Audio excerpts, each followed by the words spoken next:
Eu fiquei pensando nessa passagem de Nicodemos e eu lembrei de uma coisa. Muitos dos nossos irmãos, eles confundem a ressurreição com a reencarnação, né? A ressurreição em si, que se fala muito na Bíblia e se cita várias vezes na Bíblia, no meu entender, vê se você concorda, Hernani, é um fenômeno de materialização de um espírito que acabou de desencarnar ou que desencarnou há algum tempo. Como, né? A gente viu dentro da doutrina espírita em vários lugares. Várias passagens isso acontece. Reuniões, inclusive de materialização de Sheila, né? Materializações José Grosso. Então, quando Jesus ressuscita, na verdade, ali é um fenômeno de materialização. Ele volta do plano espiritual e para se fazer visível a todo mundo, ele faz um...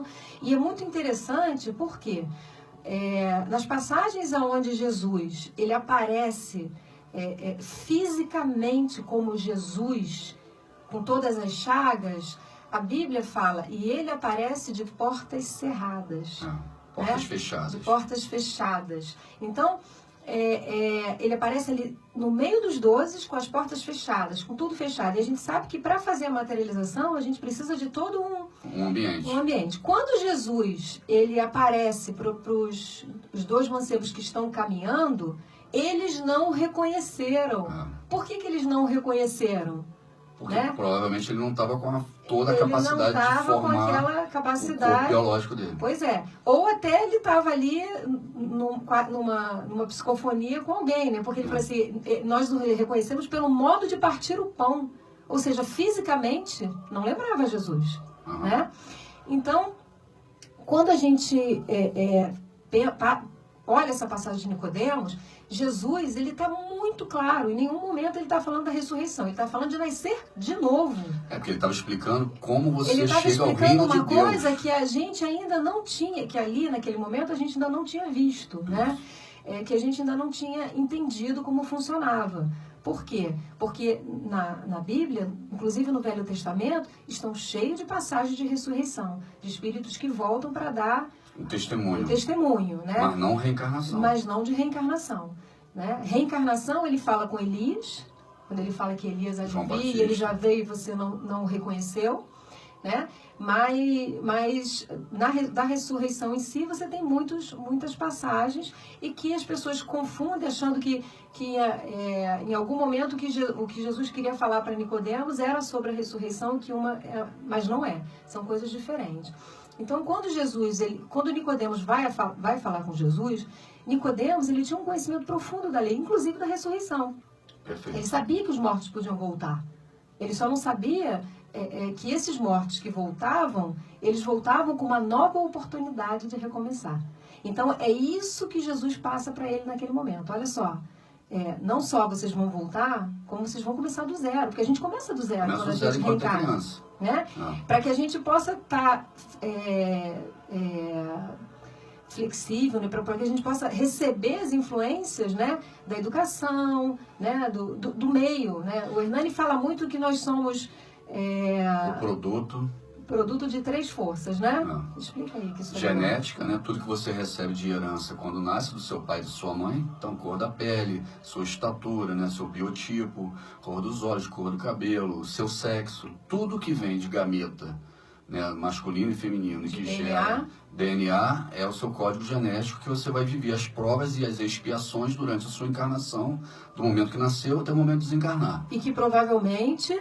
Não sempre, porque depende da evolução do espírito, mas que provavelmente você ajudou a escolher as provas que mais cabiam na tua necessidade de evolução. Se você hoje é um espírito que está ligado aqui na Rádio Rio de Janeiro e que já acredita na reencarnação, mesmo com dúvida, porque o Nicodemos, ele acreditou a primeiro momento, mas ele tinha muita dúvida e Jesus não conseguiu dirimir a dúvida. Mas se você é um espírito que acredita na reencarnação, mesmo tendo dúvida, com certeza você escolheu as provas e as expiações que você vai ter, porque você já tem maturidade suficiente, porque compreender a reencarnação é um salto enorme para qualquer espírito no planeta, muito grande. E a gente vê isso, né? Eu faço muitas palestras e recebo muitas pessoas de outras religiões para conversar, né? Maçonaria, evangélicos, católicos, anyway, um monte de gente vem dúvida, e eu nunca entro no embate, porque também não me interessa, né? Eu gosto mesmo de falar, e se a pessoa não entender ou ainda tá, que ela fique com a semente, e um dia essa semente brota, né? E é amar a Deus no seu entendimento, né? É isso mesmo. E você percebe que muitos têm um conhecimento enorme do Evangelho, da Bíblia, principalmente quando a gente está falando de pastores, de pessoas da igreja evangélica. Até muito maior do que eu do Antigo Testamento. Não sou um estudioso do Antigo Testamento, mais por experiência de ouvir, né, os sermões do que eu sentar para estudar. Estudo bem o Evangelho. E essas pessoas vão bem em cima, historicamente, do que aconteceu, tem muito mais conhecimento do que eu do povo judeu e das leis judaicas. Quer dizer, você vê que tem um conhecimento acadêmico e religioso muito profundo, mas não consegue compreender a reencarnação. Não consegue. Entendeu? Bate nessa barreira e ela não passa essa barreira. Ela fala, não pode ser. Como é que meu filho vai ser filho de outro? Como é que eu, com tudo que eu aprendi até hoje, vou voltar a ser uma criança? Quer dizer, pensa igualzinho ao que Nicodemos falou. Ao que Nicodemos pensava. Porque nós temos nós somos muito apegados à matéria, né? Então, é meu filho, é meu pai, é meu marido. Olha, viu? Quando ela fala disso, que eu vou ter que ter outras esposas, ou que eu vou vir mulher, meu marido. Ela já muda logo, ó, já mudou, já tá suando. Eu falo para Hernani que aqui não é até que a morte os separe, entendeu? Porque depois da morte, se eu for embora, eu vou lá obsidiar ele, Meu entendeu? Deus não põe ninguém lá em casa, Meu não. Deus do céu. Não põe não, porque isso não vai acabar bem. Estamos fazendo uma obra no apartamento, toda hora que ela corre algum risco, eu falo, já imaginou? Uma novinha aqui agora assumindo isso tudo, ela quase morre. Acho que antes de desencarnar, ela quebra tudo. Então, nós somos muito, muito apegados a essa matéria, né? Então, a ideia de o meu filho não ser meu, o meu filho poder ser filho de outra pessoa, ou poder ser um inimigo, então isso gera um conflito existencial em cada um de nós, né? Gera um desconforto. Existem outros pontos, né? Você imagina você sentar com um racista, né? De ambos os lados, né? Que tem racistas de ambos os lados, e dizer para ele, ó, para você aprender você a vai respeitar, vai ter você que vai voltar na outra raça. ou branco ou negro na outra raça. O cara não quer falar sobre isso. Ele isola essa possibilidade da cabeça dele de qualquer forma.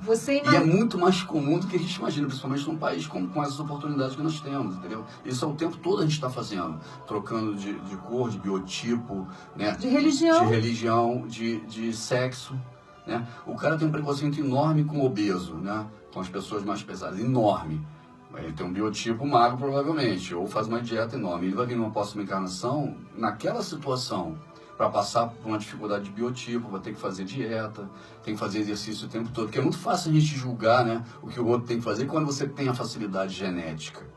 Quando você tem a facilidade biológica. Não, pra mim, eu não tenho essa facilidade genética. Não, tô falando do primeiro... Mas tá apontando pra mim? Mas você é bonita, né? Você já teve algumas vantagens. Olha só. Eu sempre falei que se eu tivesse uma tendência psicopata, né? O meu alvo seria todas as magras que comem muito. As que não comem não, coitada, porque elas já passam pelo sacrifício. Porque eu passo pelo sacrifício. Não sou magra, mas eu não como. A verdade é essa. Você sabe por que não tem mulher mas na Fórmula 1? Mas não como e tenho vontade de comer. Eu sou gulosa, a minha cabeça é de obeso, só que eu me controlo. Então eu sempre falei assim, gente, eu odeio pessoas magras que comem. Cara, isso não é justo. Cara, as mulheres disputam tanto que elas não podem ter mulher na Fórmula 1, sabia? Porque elas iam bater a corrida inteira e não ia sobrar nenhum carro no final. Uma não ia deixar a outra passar de maneira nenhuma. Elas não deixam passar. Você acha? Eu tenho certeza. Mesmo que vocês dirigem bem, né? Não, eu dirijo melhor do que você. Muito melhor. E a disputa é tão grande. Olha só, volta que você vai voltar mulher na outra encarnação então, e a gente vai ter essa conversa ao contrário. Então já falamos sobre a parte genética, que faz uma enorme diferença, e a reencarnação traz essas marcas, e quem já compreende a reencarnação, escolhe geneticamente o que vai ter. O biotipo, o sexo, a raça, tudo isso envolvido. O segundo ponto é o meio, que faz muita diferença. Você pode vir com biotipo obeso, mas se vier numa região sem alimento, você vai ser forçado a comer muito pouco e não ter oportunidade e ser magro. Por exemplo, é um exemplo. Tem muitos outros. Você explorava as mulheres o tempo todo, provavelmente você vai vir naquela condição feminina e vai ser explorada para aprender como funciona. Então o meio, ele também faz muita diferença na formação do que você tem. Ah, o meu filho, né, uma palestra, uma senhora me procurou e falou assim, o meu filho tem uma condição genética diferente, tem a síndrome de Down, e, no entanto, ele é super evoluído. O que você está falando aí, essa carga genética não influenciou na minha vida. Eu falei, só influenciou porque você botou ele numa escola boa, porque você ama ele profundamente, dá todo o acesso a ele. Porque se não desse, eu te garanto que ele ia ter muita dificuldade. Não, e de certa forma influenciou. Por quê? Porque ele poderia ser um gênio que pudesse descobrir alguma coisa. Isso. E ele tem uma limitação que é real. Que é a genética. Que é a genética. Então, mas o meio pode desenvolver mais ou menos uma criança com síndrome de Down. Ou qualquer criança, ou qualquer pessoa. Né? Tendo mais possibilidades no meio, você vai mais longe. Tendo menos, você vai menos. E as provas estão ligadas a isso. O mais importante de tudo são as escolhas espirituais. Por isso que o espírito são 3 forças, mas a força espiritual é a maior de todas. Vence as barreiras. Que foi o que ela falou. O meu filho, né, ele veio com uma deficiência e ele é uma pessoa brilhante, ele é inteligente, porque o espírito, ele vence todas as barreiras. É a terceira força. Né? A primeira é genética, a segunda é o meio. E é a força terceira mais importante, né? Porque a força é o espírito. Moral, né? As nossas decisões. Mas são essas 3 forças que nos influenciam. Então, quando Nicodemos chega lá, ele conhecia Jesus. Ele conhecia Jesus, ele sabia que era Jesus, ele não teve nenhuma dúvida. Ninguém pode fazer o que tu fazes se não vier... Os milagres que você fez e os ensinamentos que você trouxe, então ele provam conhecia, quem você ele tinha certeza que Jesus era quem ele dizia ser. Messias, filho de Deus. Mas naquele momento, por que ele vem de noite? Jesus até pergunta, você vem de noite aqui, escondido? Né? Porque naquele momento, mesmo sabendo a verdade, ele não queria perder o poder temporal, o poder humano. Os privilégios. Os privilégios, né? Então, era tão importante o materialismo, né? Era tão importante ele manter, mesmo sabendo que aquele era o enviado de Deus. Então, olha... A que ponto nós chegamos, porque chegamos a esse ponto, né? E somos assim até hoje. Somos assim até hoje. A gente sabe o que tem que ser feito, a gente sabe o que Deus quer, mas a gente faz aquilo que a gente precisa para manter o status, para manter o poder, para manter a beleza. É um mancebo rico, né? É um mancebo rico. Para manter a beleza. Então, Jesus, quando olha para ele, você olha, eu estou enxergando um potencial que você não está aproveitando.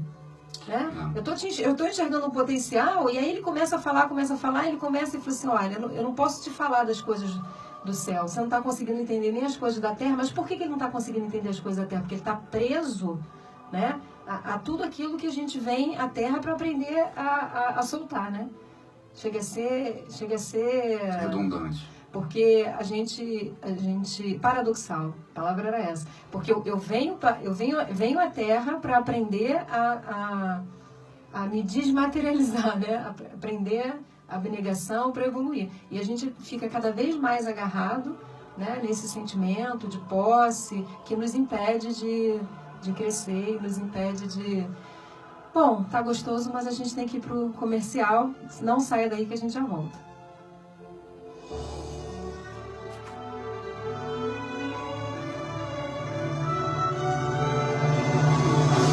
Estamos apresentando pela Rádio Rio de Janeiro o programa Quintas do Evangelho no MAP.